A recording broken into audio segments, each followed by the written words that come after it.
warahmatullahi wabarakatuh. Perkenalkan, nama saya Erta Kurniasari Susanti, kelas B2 dengan NIM 211F10462, Prodi PLB, Unipar Jember. Saya akan menceritakan kembali sebuah film India yang berjudul Tare Zameen Par. Film ini disutradarai oleh Aamir Khan. Tare Zameen Par diproduksi pada tahun 2007. Film ini bercerita tentang Ihsan, anak berusia 8 tahun dengan disabilitas disleksia, atau dengan kata lain, anak yang kesulitan dalam belajar. Di usia 8 tahun, Ihsan belum bisa membaca, menulis, serta menghitung angka. Menurut Ihsan, ketika belajar membaca, ternyata mengalami hambatan, terutama dalam hal membedakan huruf-huruf tertentu yang bentuknya mirip seperti huruf B, D, dan lain sebagainya, atau hurufnya bahkan terlihat terbalik-balik, atau bahkan seperti menari-nari di mata Ihsan, sehingga Ihsan menjadi semakin bingung mempelajarinya. Guru-guru yang mengajarinya tidak ada yang tahu atas masalah yang dialami Ihsan ini. Akhirnya membuat Ihsan cenderung menyendiri, menarik diri dari teman-temannya, dan seolah dia enggan untuk belajar. Oleh karena itu, teman-temannya serta gurunya menganggap Ihsan itu bodoh, malas, nakal, dan buruk kemampuan akademiknya. Ihsan sangat stres menjalani sekolahnya. Akibatnya nilainya sangat buruk. Sebetulnya kalau bisa dilihat, Ihsan itu mempunyai bakat yang unik dalam hal seni yang tidak diketahui orang tua, gurunya, bahkan teman-teman Ihsan. Ihsan adalah dua bersaudara.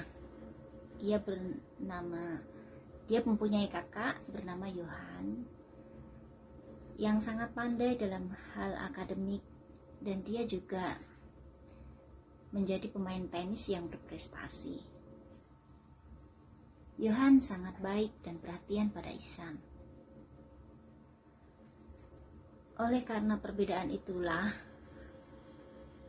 orang tuanya, terutama ayah Ihsan, memperlakukan kedua anaknya dengan cara yang berbeda. Ayahnya sering memarahi, memukul, dan berlaku kasar terhadap Ihsan, bahkan cenderung kurang menerima kekurangan Ihsan. Ihsan berharap akan pandai seperti Johan, dan kelak akan seperti dirinya menjadi seorang pengusaha yang sukses.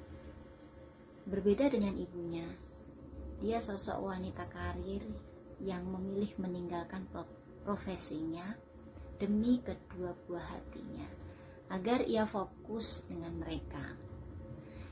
Perlakuan terhadap kedua anaknya sama. Ibunya adalah sosok yang lemah lembut, pengertian, sabar, dan penuh kasih sayang. Walaupun Ihsan terkadang cenderung lebih nakal, bahkan sering berkelahi.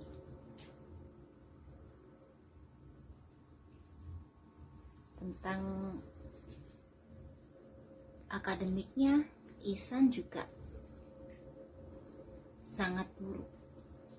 Akhirnya ibunya sering merasa sedih dan stres menghadapi kelakuan Ihsan. Terlebih ketika Ihsan sering diperlakukan tidak adil dan kasar sama ayahnya. Ibu mana yang bisa memilih salah satu anaknya. Dan dia hanya bisa terdiam dan melakukan apa yang terbaik untuk kedua anaknya. Hingga suatu saat ketika nilai semester dibagikan, ternyata nilai Ihsan sangatlah buruk, sehingga membuat ayah Ihsan memutuskan untuk mengirim Ihsan ke sekolah yang berasrama. Masalah kembali muncul untuk Ihsan. Ia sangat takut dan stres ketika harus berpisah dengan ayah, ibu, dan kakaknya. Bahkan ketika sudah pindah ke sekolah barunya, sempat akan melakukan bunuh diri, terjun dari balkon sekolahnya. Dia merasa sangat sulit menjalani hidup di lingkungan barunya.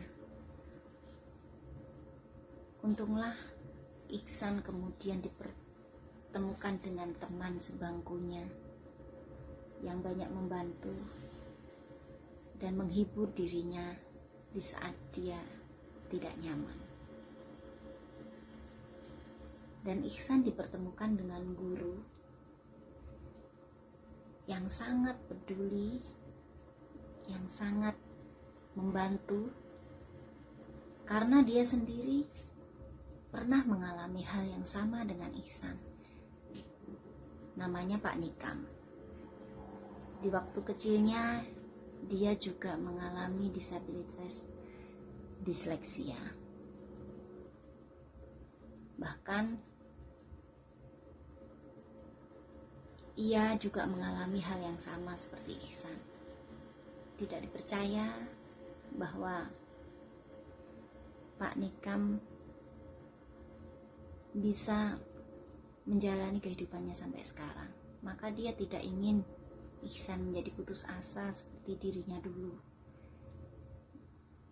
Akhirnya dia berusaha mendekati kedua orang tuanya dan menggali apapun yang sebelumnya Ihsan pernah lakukan, sehingga masalah yang ditimbulkan Ihsan bisa teratasi.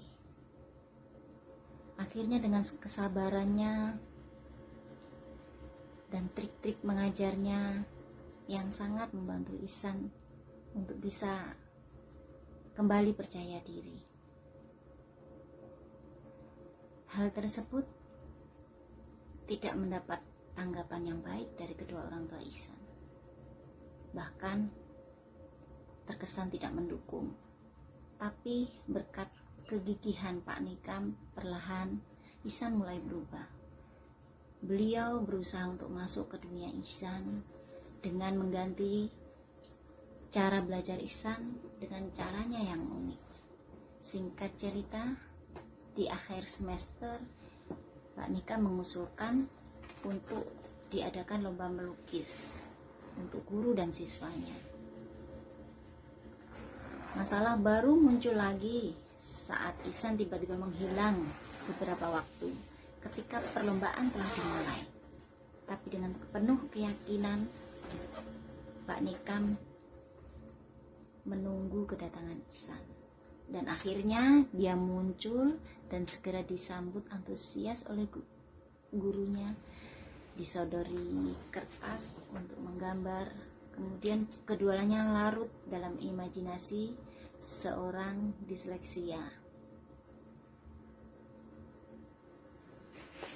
Dengan perjuangan yang menegangkan, akhirnya perlombaan berakhir.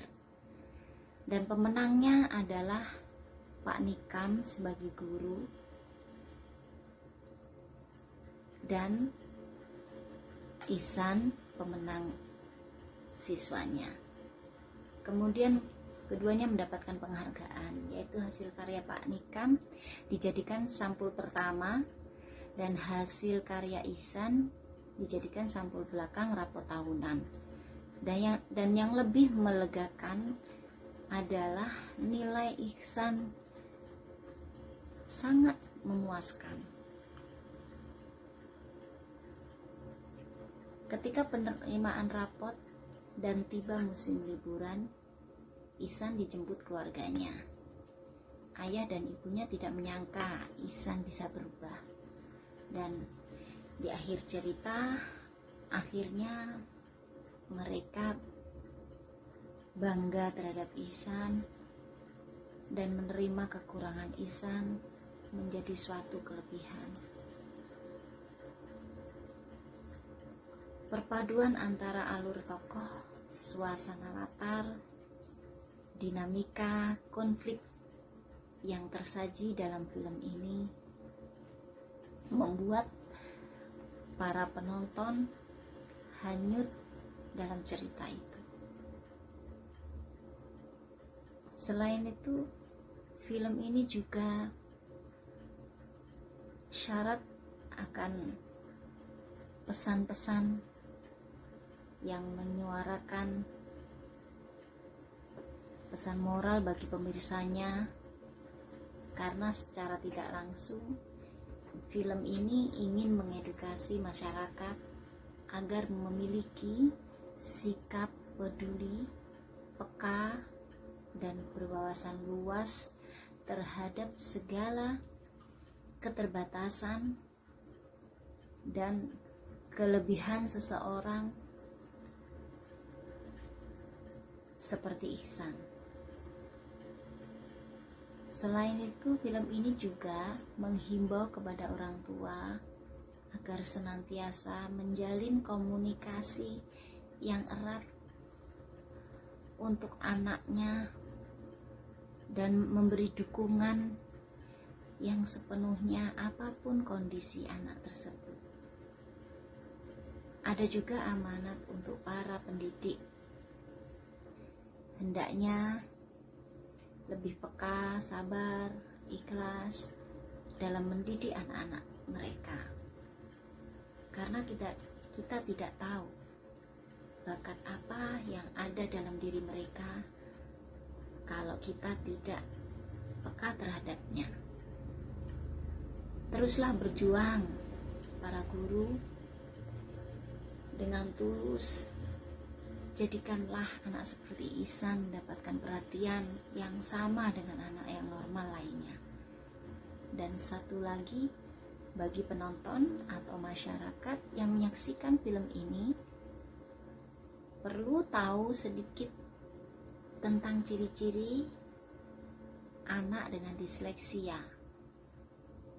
Ini salah satu tipe kesulitan dalam belajar. Jadi kita harus peka terhadap lingkungan sekitar kita. Apapun kondisinya, kita siap mendukung mereka. Film ini juga memberi pengetahuan mengenai metode pembelajaran khusus bagi anak dengan disleksia seperti Ihsan. Jadi semoga bermanfaat. Sebagai penutup, film edukasi ini sangat layak ditonton bagi semua kalangan. Sekian cerita dari saya. Wassalamualaikum warahmatullahi wabarakatuh.